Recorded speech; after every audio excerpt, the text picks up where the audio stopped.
कल की क्लास में जब हम लोग पढ़ रहे थे, मैं आपको फिक्स एक्सचेंज रेट सिस्टम बता रहा था। स्लो डाउन कर दो टॉपिक को बिल्कुल।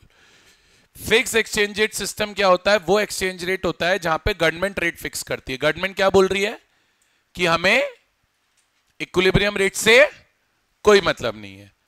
गवर्नमेंट जो रेट फिक्स करेगी, गवर्नमेंट जो रेट फिक्स करेगी वो इक्विलिब्रियम रेट से ज्यादा भी फिक्स कर सकती है और इक्विलिब्रियम रेट से कम भी फिक्स कर सकती है। समझ में आ रही है बात? समझ में आ रही है कि नहीं आ रही बात? अब बोर्ड पर देखना। अब मैं आपको फिक्स एक्सचेंज रेट सिस्टम बता रहा था, मैं आपको फिक्स एक्सचेंज रेट सिस्टम बता रहा था। अब इसमें एक पॉसिबिलिटी क्या थी, याद है? कल पहले ये वाला डायग्राम बनाया था कि इक्विलिब्रियम रेट तो है OR, लेकिन गवर्नमेंट ने उससे ज्यादा रेट फिक्स कर दी। अच्छा, अब मुझे बताओ, अगर रेट ज्यादा फिक्स करी जा रही है, मतलब आप फॉरेन एक्सचेंज रेट को बढ़ा रहे हो। फॉरेन एक्सचेंज रेट का बढ़ना या तो कहलाएगा डेप्रिसिएशन या कहलाएगा डिवैल्यूएशन। यहां पे हम वर्ड यूज करेंगे डिवैल्यूएशन। क्यों? अगर कोई चीज गवर्नमेंट जानबूझ के कर रही है, डेलिबरेटली कर रही है, तो वो डिवैल्यूएशन है।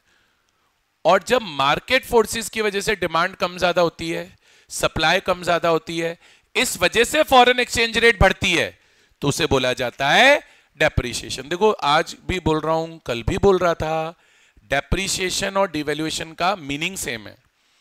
डेप्रिसिएशन में भी फॉरेन एक्सचेंज रेट बढ़ेगी, डिवैल्यूएशन में भी फॉरेन एक्सचेंज रेट बढ़ेगी। Depreciation means devaluation also means more units of Indian currency will be required to buy 1 unit of foreign currency। आती है बात समझ में? नहीं आती? बोलिए यस और नो। दोनों का मीनिंग सेम है, बस फर्क क्या है? फ्लेक्सिबल सिस्टम में होता है डेप्रिसिएशन, बिकॉज वो market forces of demand and supply की वजह से होता है, और फिक्स सिस्टम में होता है डिवैल्यूएशन, जहां पे गवर्नमेंट डेलिबरेटली रेट ज्यादा रखती है। कोई डाउट है इसमें? पहले बता दो पक्का। अब एक चीज समझो, ये कॉन्सेप्ट समझना। सर प्लीज समझना, नहीं समझ में आया मुझे बोल देना, सर नहीं आ रहा, मैं वापस समझा दूंगा। सर प्रॉब्लम क्या हो जाती है, गवर्नमेंट ने रेट R1 फिक्स कर दी, गवर्नमेंट ने रेट R1 फिक्स कर दी। अब इस रेट पर प्रॉब्लम ये कि सप्लाई यहां पर है ये वाली, डिमांड कर में डिमांड यहां पर है ये वाली। कौन बताएगा सप्लाई ज्यादा है या डिमांड ज्यादा है? सप्लाई ज्यादा है। अब थोड़ा लॉजिक लगाना, डिमांड तो ये है, सप्लाई है, मतलब सप्लाई इतनी बड़ी है, डिमांड इतनी सी है। मतलब इस रेट में प्रॉब्लम क्या होती है? इस रेट में प्रॉब्लम ये होती है कि supply becomes greater than demand. अब पता है क्या प्रॉब्लम है? सप्लाई डिमांड से ज्यादा हो गई तो गवर्नमेंट को ज्यादा रेट फिक्स करने का फायदा नहीं होगा। गवर्नमेंट ने इक्विलिब्रियम रेट से ज्यादा रेट फिक्स करी, फायदा ही नहीं होगा। सोचो क्यों? सोचो क्यों नहीं होगा? भाई सप्लाई ज्यादा है, तो जब किसी चीज की सप्लाई ज्यादा होती है और डिमांड कम होती है, रेट ऑटोमेटिकली गिर के R हो जाएगी।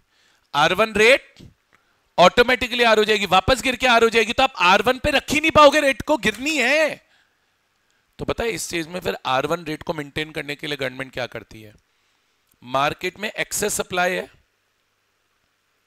करेंसी की सप्लाई ज्यादा है, वो एक्सेस सप्लाई RBI खरीद लेती है। जितनी करेंसी एक्सेस है वो RBI खरीद लेती है, और इससे RBI के फॉरेन करेंसी रिजर्व्स इंक्रीजेस, इससे RBI के फॉरेन करेंसी रिजर्व्स इंक्रीजेस। समझ में आई नहीं आई बात? समझ में आई? बताओ यस और नो। तो सीन ये है, सप्लाई अगर डिमांड से ज्यादा होती है, देखो आप लॉजिक से समझो, RBI ने क्या करा? RBI ने क्या करा? इक्विलिब्रियम रेट से ज्यादा रेट फिक्स कर दी। इक्विलिब्रियम रेट से ज्यादा फिक्स करने से सप्लाई डिमांड से ज्यादा हो गई, तो जो एक्सेस सप्लाई होगी वो कौन खरीदेगा? RBI खरीदेगा, और उससे RBI के फॉरेन करेंसी के रिजर्व्स भी बढ़ जाएंगे। क्यों खरीद रहा है ये समझो। अगर RBI एक्सेस सप्लाई नहीं खरीदेगा तो डीवैल्यूएशन करने का फायदा नहीं होगा, रेट वापस गिर के आर पे आ जाएगी। जब सप्लाई डिमांड से ज्यादा होती है तो रेट गिरना चालू हो जाती है, तो वापस गिर के आर पे आ जाएगी, पर्पस ही सॉल्व नहीं होगा, फायदा ही नहीं होगा डीवैल्यूएशन करने का। आ रहा है समझ में? नहीं आ रहा? बोलो बेटा, क्या समझा रहा हूं? धीरे धीरे। आपने जो इक्विलिब्रियम रेट है उससे ज्यादा रेट फिक्स करी तो एक्सेस सप्लाई होगी, एक्सेस सप्लाई आरबीआई खरीदेगी। अगर आरबीआई एक्सेस सप्लाई नहीं खरीदती है तो रेट गिर जाएगी, आपको R1 पे रेट लाने का फायदा ही नहीं होगा, तो एक्सेस सप्लाई आरबीआई को खरीदनी ही पड़ेगी। बोलो आया? चलो अब इसका वाइस वर्सा कौन समझा सकता है ये देखें। अगर आप वाइस वर्सा सिचुएशन समझा पा रहे हो ना तब आपको कॉन्सेप्ट क्लियर है, वरना नहीं है। पहले मैं कल का पूरा कॉन्सेप्ट रिवाइज कराता हूं, फिर वाइस वर्सा कॉन्सेप्ट कौन समझा सकता है जो मैंने अभी पढ़ाया, इसका वाइस वर्सा कॉन्सेप्ट कौन समझा सकता है ये देखते हैं। अच्छा, अब दूसरी पॉसिबिलिटी क्या है? गवर्नमेंट क्या करे, इक्विलिब्रियम रेट से कम रेट फिक्स कर दे। मतलब अगर इक्विलिब्रियम रेट $1.50 तो गवर्नमेंट ने फिक्स कर दी मान लो $1.30। अब इक्विलिब्रियम रेट से आप फॉरेन एक्सचेंज रेट को कम फिक्स कर रहे हो। अच्छा मुझे बताओ, फॉरेन एक्सचेंज रेट कम करी तो हमारी करेंसी डेप्रीशिएट हुई एप्रीशिएट हुई? बस इतना याद रखो, फ्लेक्सिबल सिस्टम में वर्ड यूज होगा एप्रीसिएशन, फिक्स सिस्टम में वर्ड यूज होगा रिवैल्यूएशन। एप्रीसिएशन और रिवैल्यूएशन में फर्क क्या है? एप्रीसिएशन मार्केट फोर्सेस की वजह से होता है और रिवैल्यूएशन डेलिबरेटली डन है। क्लियर है क्या? अरे क्लियर है क्या? अब कौन समझाएगा इसका वाइस वर्सा पार्ट? देखें, वाइस वर्सा पार्ट कौन समझाएगा? आप समझा रहे हो? Anybody else?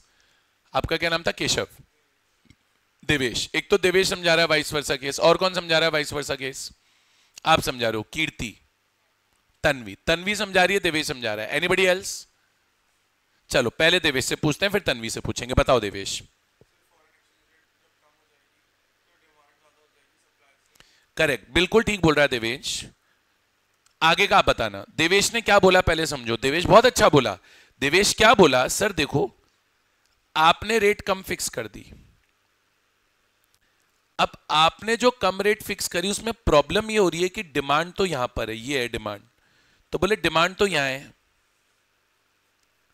और सप्लाई यहां है, तो डिमांड तो इतनी बड़ी है, सप्लाई छोटू सी है।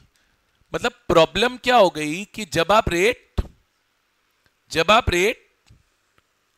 R1 पे फिक्स करोगे तो इस रेट पर जो डिमांड है वो सप्लाई से, ये जो सप्लाई है उससे ज्यादा होगी। तो मतलब इस रेट पर प्रॉब्लम क्या हो रही है कि डिमांड सप्लाई से ज्यादा है। अब बेटा आप बताओ क्या होगा आगे? क्या बताओगे? अब बताओ क्या होगा?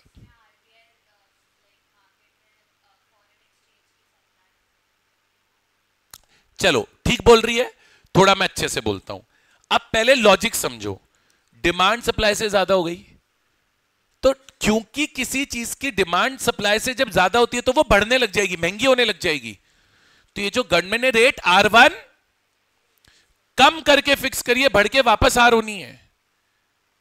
गवर्नमेंट ने जो ये रेट R1 कम करके फिक्स करी है, ये वापस से R होनी है। मतलब एक्सचेंज रेट वापस बढ़नी है, तो यार कम करने का फायदा ही नहीं होगा। तो अब क्या होता है, यहां पे एक्सेस डिमांड हो गई।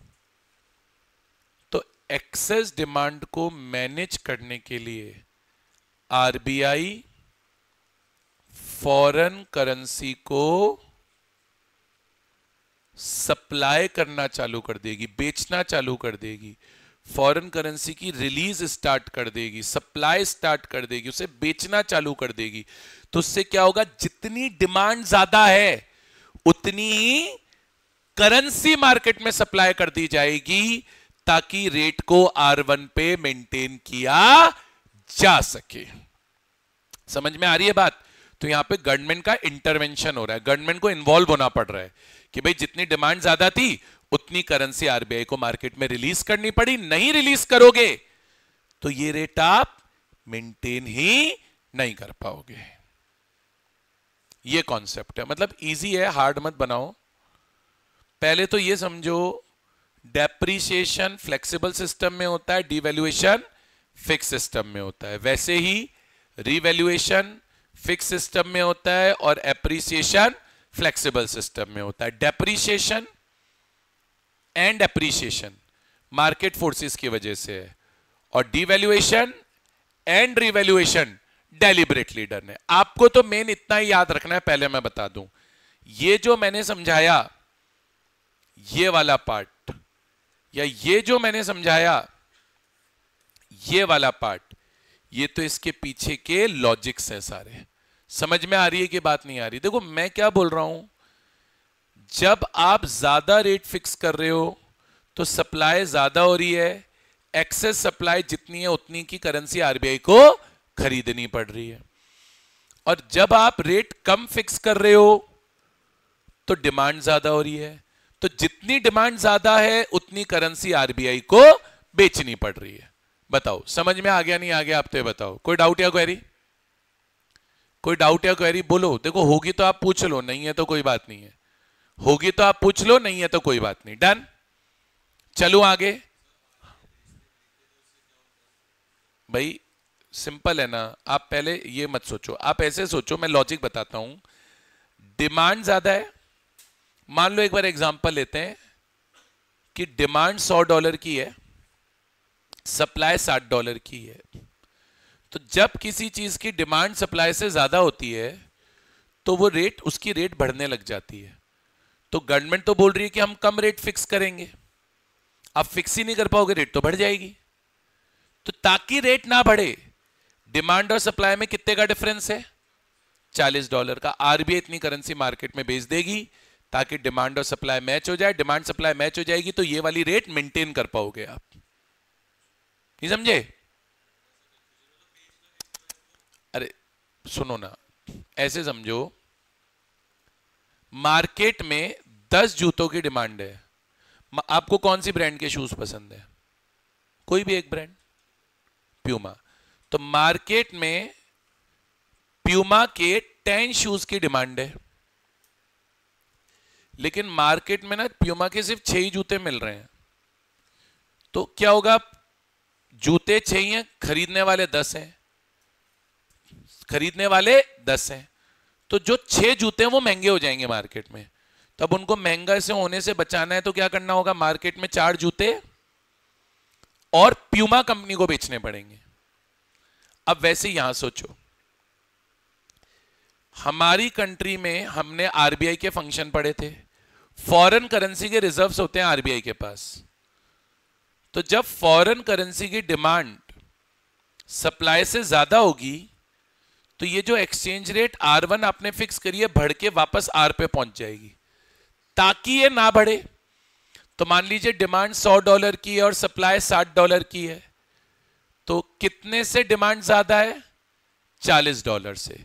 ये $40, $40 आरबीआई अपने रिजर्व्स में से निकाल के बैंक्स को दे देगी।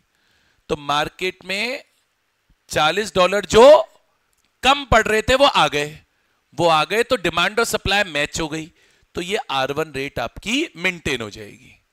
ये समझा रहा हूं।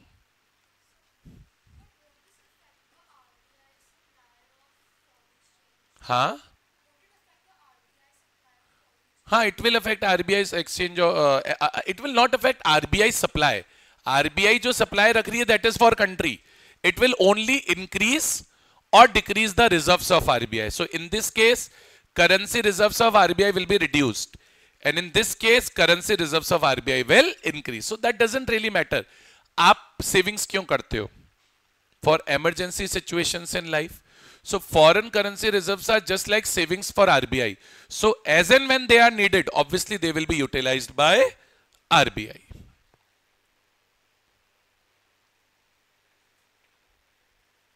बात समझ में आती है?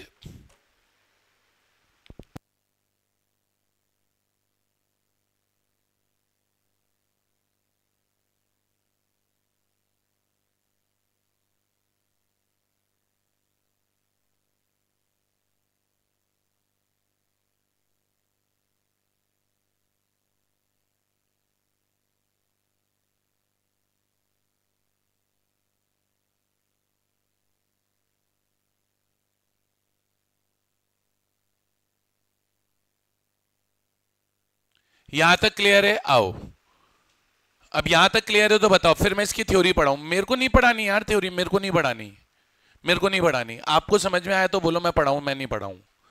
मैं सिंपल बोल रहा हूं, आपको डिवैल्यूएशन और डेप्रिसिएशन का कॉन्सेप्ट क्लियर है क्या? मैं फिर पढ़ाऊंगा, तुम दुखी हो जाओ, तुम सर पकड़ लोगे, मैं तब तक पढ़ाऊंगा। समझ में नहीं आएगा तो मेरे पढ़ाने का क्या फायदा है और आपके पढ़ने का क्या फायदा है? देखो यार, ऐसे समझ लो, डिवैल्यूएशन एक कॉन्सेप्ट है, डेप्रिसिएशन एक कॉन्सेप्ट है।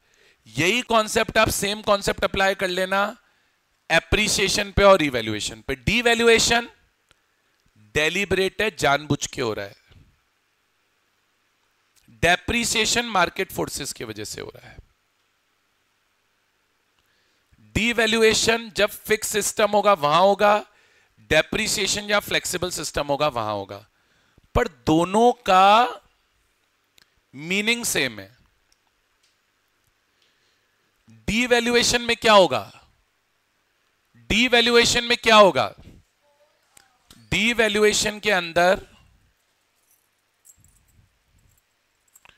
डिवैल्यूएशन के अंदर भी फॉरेन एक्सचेंज रेट बढ़ेगी, डिवैल्यूएशन के अंदर भी फॉरेन एक्सचेंज रेट बढ़ेगी, और डेप्रिसिएशन में भी फॉरेन एक्सचेंज रेट बढ़ेगी। ये जो ग्रीन में लिखा है ये तो इनके डिफरेंसेस हैं। इनकी सिमिलैरिटीज क्या है? डिवैल्यूएशन होगा तो भी फॉरेन एक्सचेंज रेट बढ़ेगी, डेप्रिसिएशन में भी फॉरेन एक्सचेंज रेट बढ़ेगी। यहां पे भी मोर यूनिट्स लगेंगी डोमेस्टिक करेंसी की to buy 1 unit of foreign currency. यहां भी मोर यूनिट्स लगेंगी डोमेस्टिक करेंसी की to buy 1 unit of foreign currency. But difference यही है, ये डेलिब्रेट है, ये मार्केट फोर्सेस की वजह से है, ये फिक्स सिस्टम है, ये फ्लेक्सिबल सिस्टम है। कोई प्रॉब्लम? कोई प्रॉब्लम है क्या? अरे बोलो यार, कोई प्रॉब्लम है क्या? अब बता दो यार, अब मैं परेशान हो गया हूं। देखो, आया नहीं आया, सच सच बताओ, समझ में आया? और सेम कॉन्सेप्ट किस पे लगा सकते हो? रीवैल्यूएशन और कौन लगवाएगा सेम कॉन्सेप्ट? चलो टेबल बना रहा हूं मैं, ये टेबल साइड में रखी हुई है ताकि आपको एक रेफरेंस रहे। अब एक सेम टेबल बनाना है, आपको मेरे को सेम टेबल बना के देना है, आपको मेरे को सेम टेबल बना के देना है। एक कॉलम के अंदर बेटा री वैल्यूएशन आएगा, और दूसरे कॉलम में बेटा एप्रिसिएशन आएगा। बताओ क्या करना है? क्या करना है बोलो? रीवैल्यूएशन डेलिब्रेटली करा है मैंने, एप्रिसिएशन मार्केट फोर्सेस की वजह से हुआ है। और क्या करना है बताओ मेरे को डिफरेंस में? Revaluation fix system of exchange rate में होगा, appreciation flexible system of exchange rate में होगा। सिमिलैरिटीज क्या है अब ये बताओ दोनों में? यहां पे फॉरेन एक्सचेंज रेट डिक्लाइन होगी, कम होगी, यहां भी फॉरेन एक्सचेंज रेट कम होगी, यहां भी less units of domestic currency चाहिए होगी to buy 1 unit of foreign currency, यहां पे भी less units of domestic currency चाहिए होगी to buy 1 unit of foreign currency. बोलो आया नहीं आया? लेस यूनिट, मोर यूनिट, कम हुई, बढ़ गई। Deliberate market force, fixed flexible. पढ़ाए जा रहा हूं एक ही चीज, गोल 4 बार पढ़ा दी। अब सेट हुई क्या दिमाग में? अब नहीं पढ़ाऊंगा वापस आज। यहां तक क्लियर है? यहां तक क्लियर है? बहुत बढ़िया। आइए अब इसकी एक बार थ्योरी रीड कर लेते हैं। आई होप आपको आ गया होगा मेरे हिसाब से।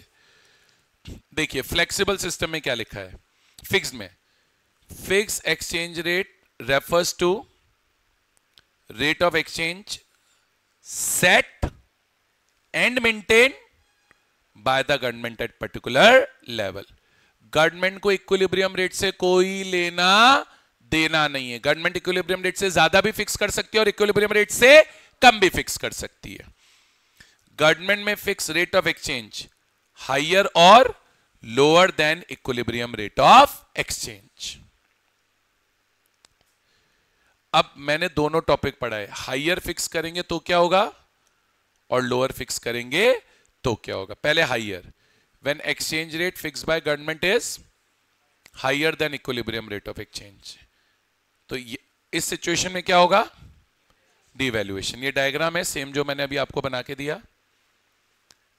अब ये बोल रहा है when government fixes rate of exchange higher than equilibrium rate of exchange, it causes devaluation of domestic currency. Devaluation is different from depreciation of domestic currency. क्या difference था? Devaluation occurs when valuation of domestic currency is जानबूझ के कम की जा रही है, deliberately reduced by the government. That is, more units of domestic currency will be needed to buy 1 unit of foreign currency. Depreciation occurs when value of domestic currency is reduced due to market forces of demand and supply. अच्छा, अब जब devaluation होगा तो supply demand से ज्यादा हो जाएगी. Devaluation leads to excess supply of foreign currency. अब excess supply होने से जो गवर्नमेंट ने रेट ज्यादा फिक्स करी है वापस कम हो जाएगी, तो उस रेट पे मेंटेन करना है तो क्या करना पड़ेगा? जो एक्सेस सप्लाई है वो आरबीआई को खरीदनी पड़ेगी. तो devaluation leads to excess supply of foreign currency. In the given diagram supply of foreign exchange is more than demand of foreign exchange. This would lead to fall in exchange rate and purpose of devaluation would be lost. Therefore, excess supply of foreign currency will be absorbed by RBI and it will lead to increase in foreign currency reserves of RBI. Clear हुआ? उसी तरीके से when fixed exchange rate is set lower than equilibrium rate of exchange, this causes revaluation of domestic currency. अभी revaluation में क्या होगा? When exchange rate is fixed by government lower than equilibrium rate, it causes revaluation. Revaluation is different from appreciation of domestic currency. Revaluation deliberate है और appreciation market forces of demand and supply की वजह से. अब यही चीज है जो बच्चों को हार्ड लगती है, जो नीचे वाला पार्ट है. हार्ड नहीं है.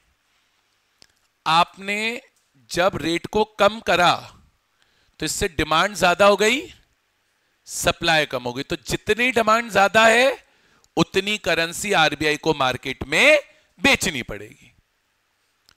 तो मैंने क्या बोला?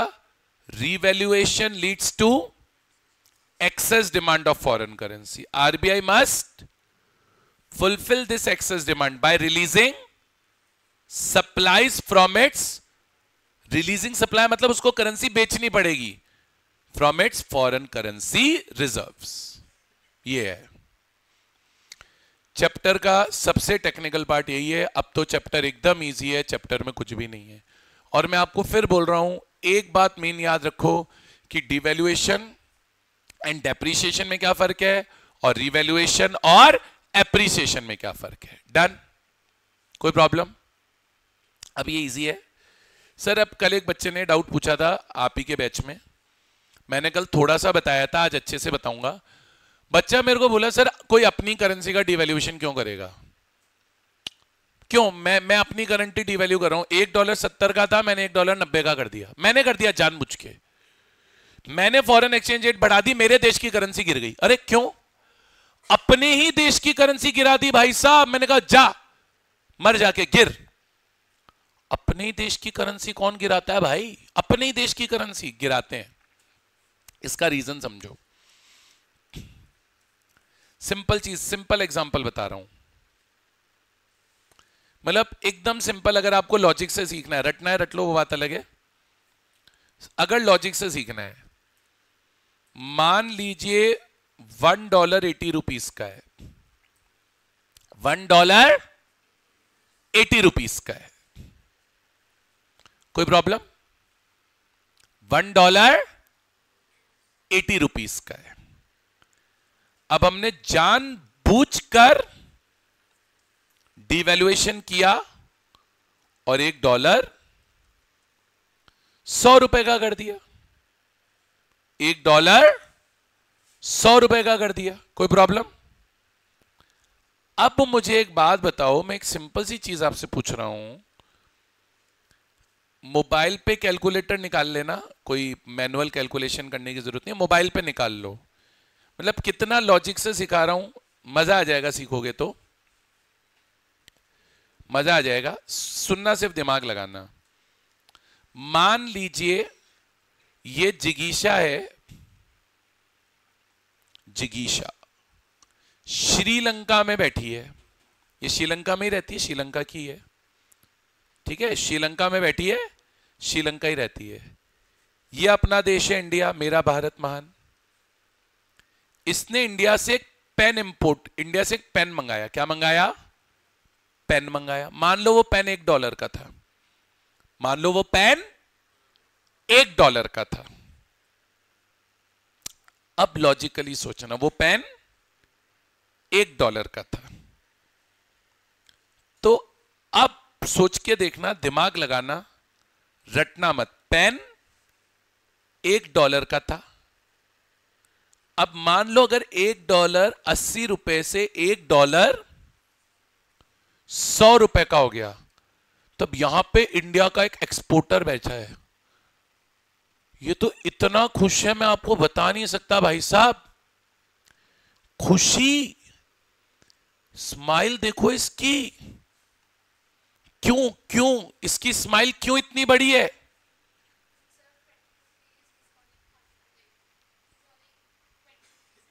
Yes, absolutely. दीदी कितनी इंटेलिजेंट है, मनुष्यता पूरी है इसमें, कितना लॉजिक लगाया इसने, मैं तो मजा आ गया सुन के, दिल खुश हो गया। जल्दी से कोई नहीं बता पाया था पिछले बैच में भी ये बात। अभी ये आदमी क्या सोच रहा है, इसकी खुशी समझो। ये जब एक पेन पहले एक्सपोर्ट करता होगा तो $1 मिलते होंगे, पर पहले $1 80 का था, तो ये जब पेन एक्सपोर्ट करता था तो इसकी जेब में ₹80 आते थे।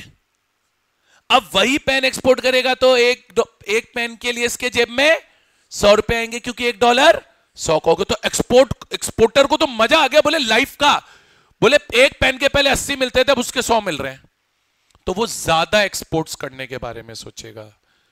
तो जो लेस डेवलप्ड कंट्रीज होती हैं बेटा, जो लेस डेवलप्ड कंट्रीज होती हैं, ये एक प्रॉब्लम फेस करती हैं।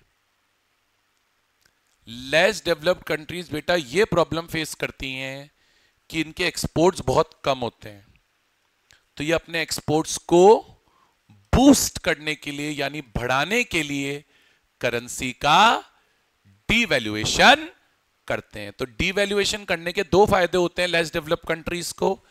एक तो इनसे इनके एक्सपोर्ट्स बढ़ने के चांसेस हो जाते हैं, दूसरा इससे एक और फायदा होता है, इससे एक और फायदा ये होता है, एक्सपोर्ट्स तो चलो जो बढ़ रहे हैं वो बढ़ ही रहे हैं, फॉरेन इन्वेस्टमेंट भी बढ़ती है देश में। क्योंकि सोचो अगर ये जिगीशा इंडिया में इन्वेस्टमेंट करने आएगी, तो अगर $1 इन्वेस्ट करेगी, मतलब ₹80 इन्वेस्ट कर रही है, अब वही $1 अगर 100 का हो गया, तो $1 के बदले इंडिया में कितने रुपए की इन्वेस्टमेंट कर पाएगी? 100 की। तो इसके दो फायदे होते हैं, एक्सपोर्ट भी बढ़ते हैं और फॉरेन से हमारे देश में आने वाली इन्वेस्टमेंट भी बढ़ती है। इसलिए बेटा डिवैल्यूएशन किया जाता है। बहुत ज्यादा फ्रीक्वेंटली नहीं कर सकते आप, बिकॉज डिवैल्यूएशन के फायदे नुकसान दोनों ही रहते हैं, बट यस कभी अगर हमें एक्सपोर्ट बूस्ट करने तो डिवैल्यूएशन करा जाता है। लाइक इंडिया ने 1991 में डिवैल्यूएशन किया था, जब हमारे कंट्री के एक्सपोर्ट्स की हालत बहुत खराब थी। चाइना ने भी लास्ट ईयर डिवैल्यूएशन किया अपनी करेंसी का, अब गूगल करोगे मिलेगा, क्योंकि लास्ट ईयर चाइना के एक्सपोर्ट्स की हालत भी बहुत खराब थी। तो देखो ऐसे सोचो, आपसे कोई पूछेगा कि भाई डिवैल्यूएशन क्यों करा जाता है, तो आप क्या बोलोगे, रीजन क्या बताओगे? आप रीजन क्या बताओगे? आप बोलोगे less developed countries used devaluation for following two purposes. Devaluation increases इससे डिमांड बढ़ती है हमारे देश के गुड्स की बाहर, increases demand for domestically produce goods and services and leads to rise in exports, exports बढ़ते हैं। और दूसरे से क्या बढ़ता है, डिवैल्यूएशन इंक्रीजेस, बाहर की इन्वेस्टमेंट जो हमारे देश में आ रही है, private foreign investment in the country. तो इसलिए अगर आपसे कोई पूछे यार डिवैल्यूएशन क्यों किया जाता है, तो बोले डिवैल्यूएशन करने से हमारे देश में जो आने वाली इन्वेस्टमेंट है वो भी बढ़ती है, और डिवैल्यूएशन करने से हमारी कंट्री के एक्सपोर्ट्स भी बढ़ते हैं। तो ये सबके लिए अच्छी चीज है। तो यस, रिक्वायरमेंट के हिसाब से डिवैल्यूएशन किया जाता है, एज पर रिक्वायरमेंट। नीड है तो करेंगे, नहीं नीड है जबरदस्ती का नहीं करेंगे। डन? यस।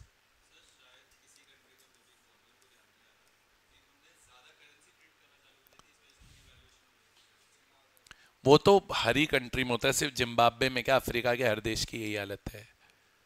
अफ्रीका के हर देश की यही हालत है।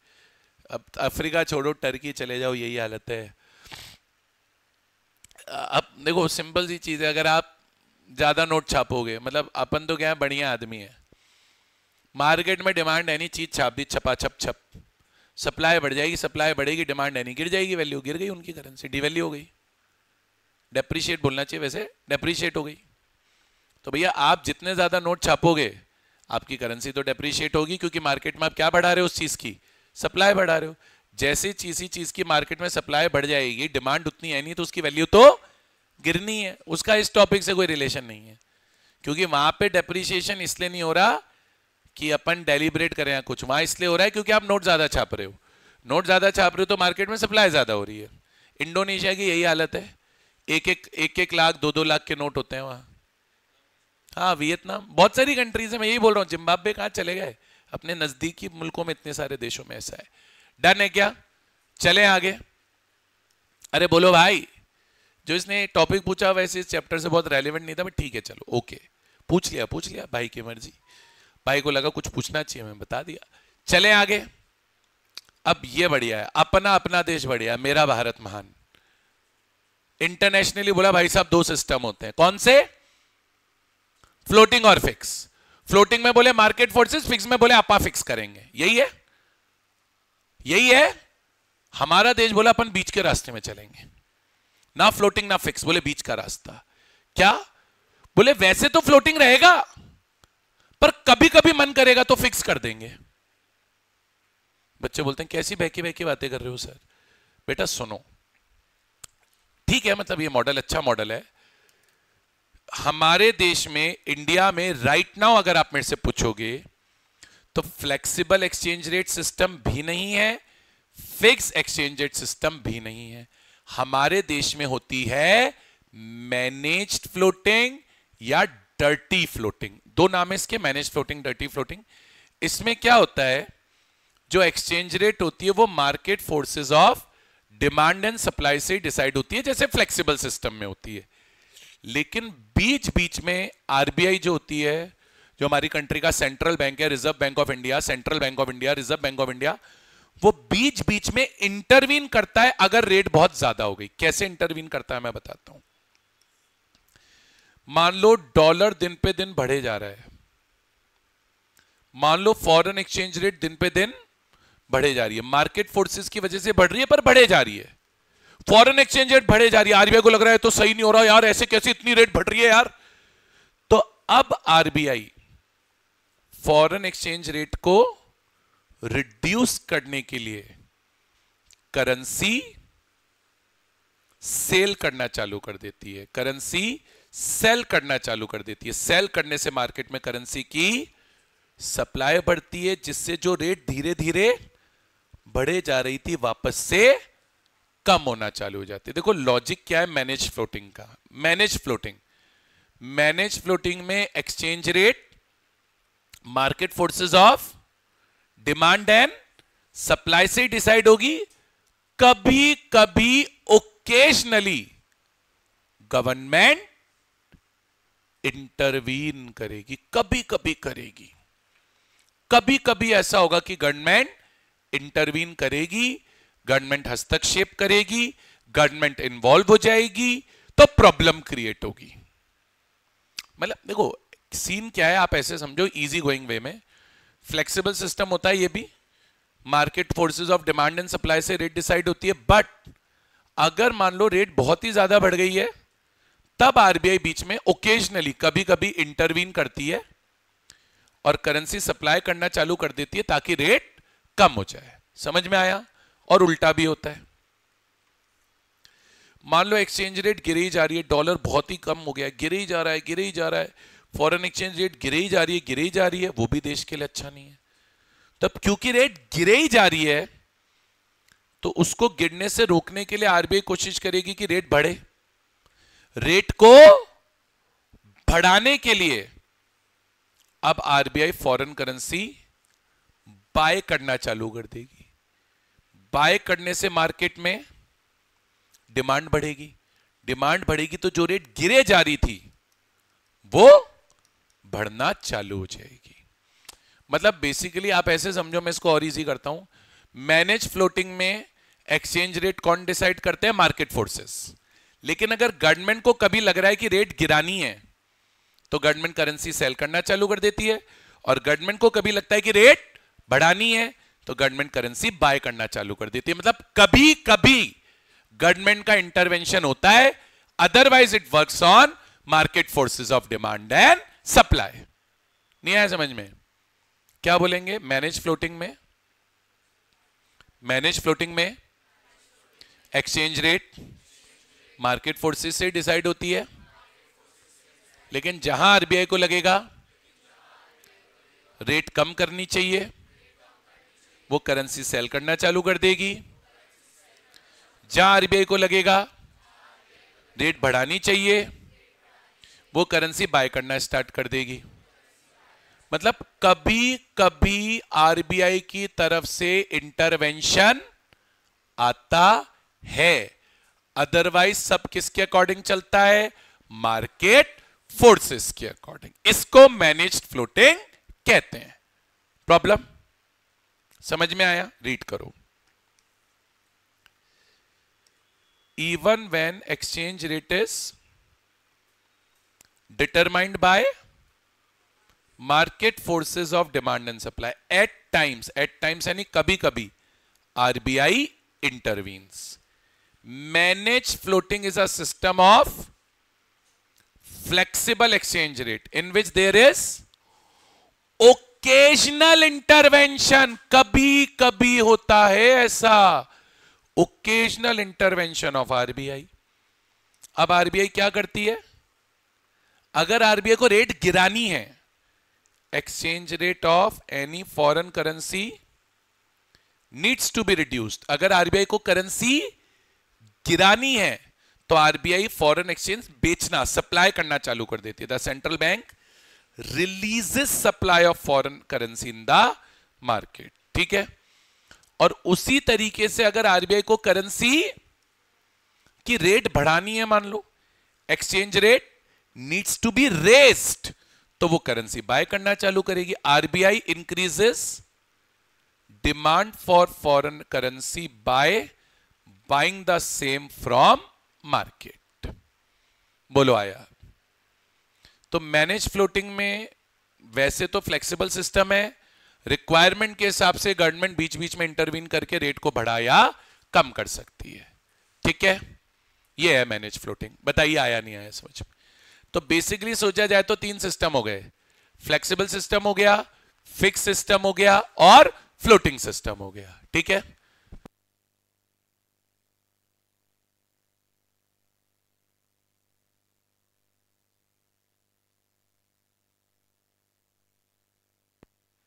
हाँ भाई, यहां तक क्लियर है? यहां तक क्लियर है? बोलो आया नहीं आया? अरे आया कि नहीं आया समझ में? कॉन्सेप्ट क्लियर है? पक्का क्लियर है? खत्म।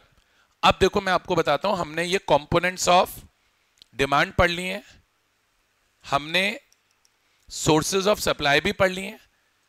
अब जब कल आओगे तो मैं आपको फॉरेन एक्सचेंज के मार्केट्स पढ़ाऊंगा and we are going to conclude this chapter. Clear है? फर्स्ट बैच में मैंने चैप्टर आज फिनिश किया, आपके बैच में कल करेंगे। डन है? पक्का? बहुत बढ़िया।